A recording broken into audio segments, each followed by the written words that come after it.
Bismillahirrahmanirrahim. Assalamualaikum warahmatullahi ta'ala wabarakatuh. So we are from group 1.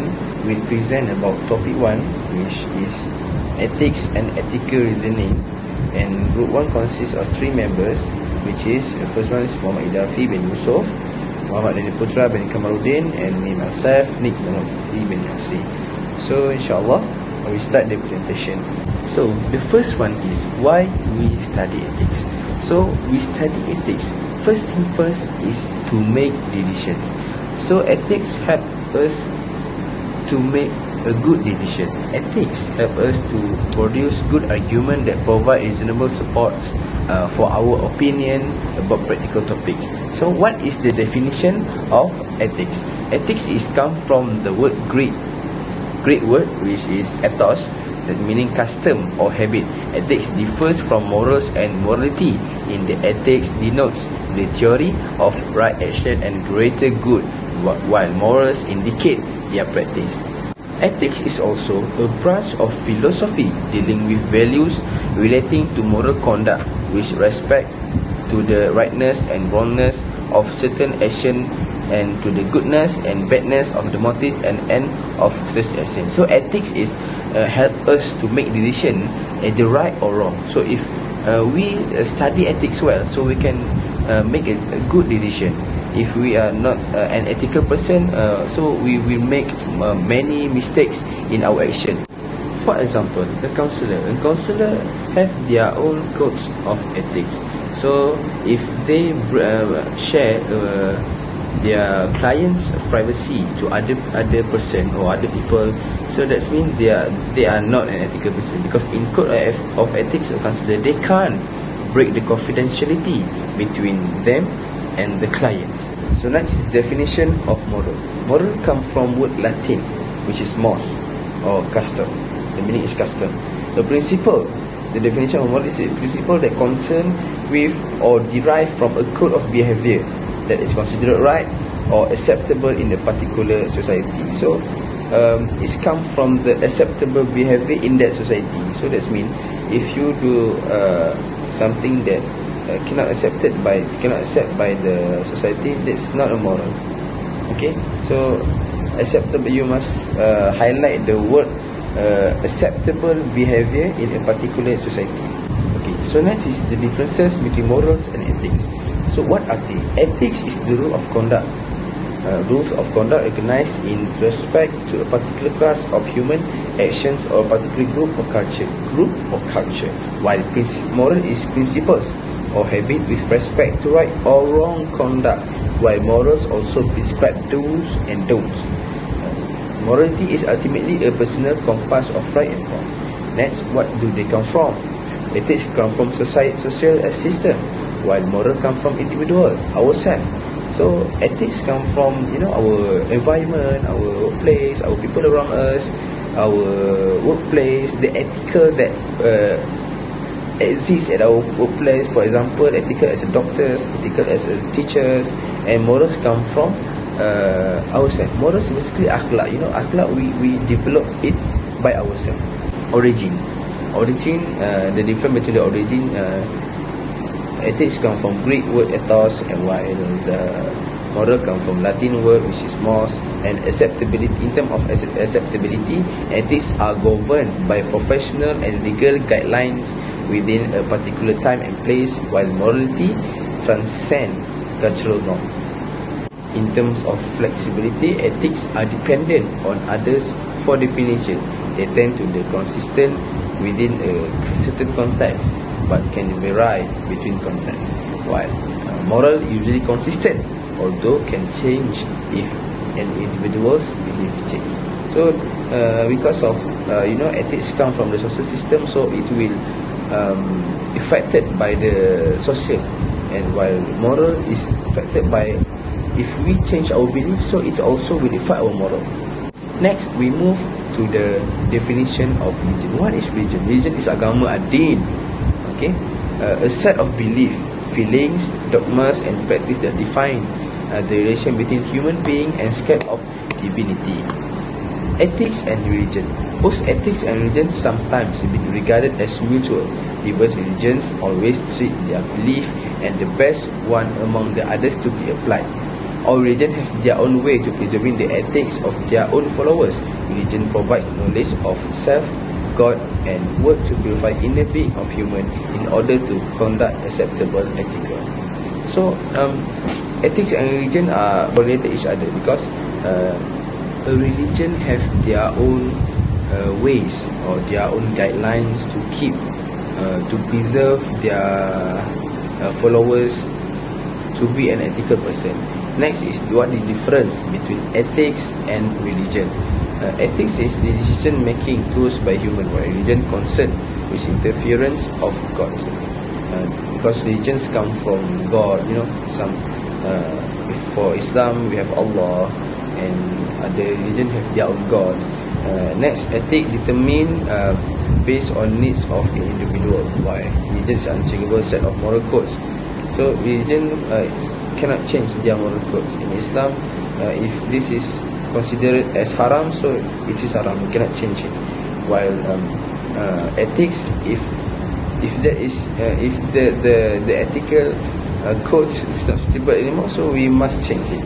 And next, it does not include moralizing, while religion include moralizing. And the last one is ethics based on logic and reason, while the religion make claim of the cosmology, social behavior, and proper treatment. Okay, so next for the ethical theories, my friends will continue. So that's all for me. I am Putra bin Kamaruddin 1813427, and here I am to present about the ethics and ethical reasoning. Will be continued from Fitri. Okay, definition of ethical theory. It is a systematic expression of a particular view about what is the nature and basis of good or right. Okay, then from the diagram, we could imagine it as a ladder, because this is to show the relationship between ethical theories and moral decision. In reality, we can start at the ladder's top or bottom. First ethical theory, then ethical principle, and then ethical judgment.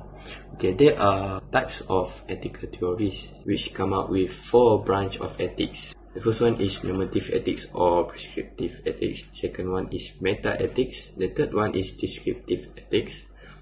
The last one is applied ethics. Okay, the first one is normative ethics or prescriptive ethics, which is concerned with establishing how things should or ought to be, how to value them, which things are good or bad, and which actions are right or wrong. Under normative ethics, there are 3, which are deontology, consequentialism, and virtue ethics. First one is deontology, rule or obligation-based theory. This theory is about taking action or making decision by considering the rules and regulations. For example, we can't kill someone without his or her permission, which is clearly under the rules or law. Then the second one is consequentialism, outcome-based theory. By this theory, we should consider about the advantage or disadvantage, or what are right or what are wrong.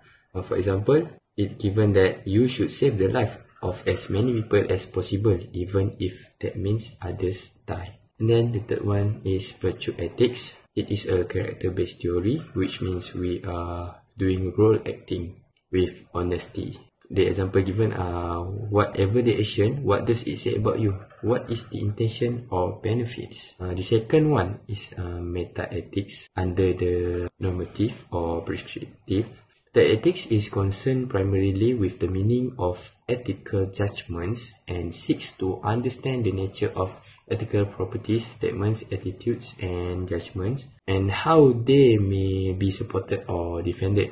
Meta-ethical views are divided into 2, which are moral realism and moral anti-realism. Okay, the first one is moral realism, or its other name is known as moral objectivism. It holds that there are objective moral values, so that evaluative statements are essentially factual claims, which are either true or false, and that their truth or falsity are independent of our beliefs, feelings, or other attitudes towards the things being evaluated. Okay, then moral anti-realism, the second one. It holds that there are no objective moral values and comes in one or three forms depending on whether ethical statements are believed to be subjective claims, ethical subjectivism, not genuine claims at all, which is non-cognitivism, or mistaken objective claims, moral nihilism or moral skepticism. And then I will pass to Idhafi Yusoff. Alright, thank you Brother Putra for your explanation. So I would like to continue about the third ethics, which is descriptive ethics. Descriptive ethics is a value-free approach to ethics which examines ethics from the perspective of observation of actual choice made by moral agents in practice. It also involves the observation of the moral decision-making process with the goal of describing the phenomena. Those working on descriptive ethics aim to uncover people's belief about such things as values, which actions are right or wrong, and which characteristics of moral agents are virtuous. So this is one of the examples that I can give you, which is Lawrence Kohlberg has done an example of descriptive ethics. I'm sure that all of you will know who is Lawrence Kohlberg. In one study, for example, Kohlberg questioned a group of boys about what would be right or wrong action for a man facing a moral dilemma. This will be focused on Hans' dilemma. As we all know, in Hans' dilemma, the man is in dilemma whether he should steal a drug to save his wife or refrain from theft even though that he know that it will lead to his wife's death. Okay, in this case, Kohlberg's concern was not which choice the boys made, but the moral reasoning that lay behind the boys' decision. Okay, after carrying out a number of related studies, Kohlberg devised a theory about the development of human moral reasoning that was intended to reflect the moral reasoning actually carried out by the participants in the research. He asked the boys, what are the boys' decisions in this case? So, Kohlberg's research can be classed as descriptive ethics to the extent that he described human beings' actual moral development. Moving on, I would like to explain about the fourth ethics, which is applied ethics. Applied ethics is a discipline of philosophy that attempts to apply ethical theory to real-life situations. Strict, principle-based ethical approaches often result in solution to specific problems that are not universally acceptable or impossible to implement. So basically, descriptive ethics is to studies about people belief about morality. How do people think, which is right and which is wrong. It also describes different ethical theories objective and compare them. Compare which is right, which is wrong. Applied ethics also is the real world action and their moral consideration in the areas of private and public life. In the areas of private and public life, the profession, health, technology, law and leadership. Okay, let me give you an example. For this applied ethics, in the medical community, they are concerned to identify the correct approach to moral issue in the life sciences. For an example, I give you the example of euthanasia. Euthanasia is the practice of intentionally ending a life to relieve pain and suffering. But different countries have different euthanasia laws. In the Netherlands and Belgium, euthanasia is understood as termination of life by a doctor at the request of a patient. So it is upon the request from the patient, but from the medical side, medical society side, such as doctor, medical occupation, they are in dilemma. This is an ethical way or not an ethical way. So this is what we call applied ethics, which refer to the practical application of moral consideration. Even though the patient itself who requests to do so, but it keep playing on the doctor whether to do it or not, because he or she think that it is ethical or not ethical to do so.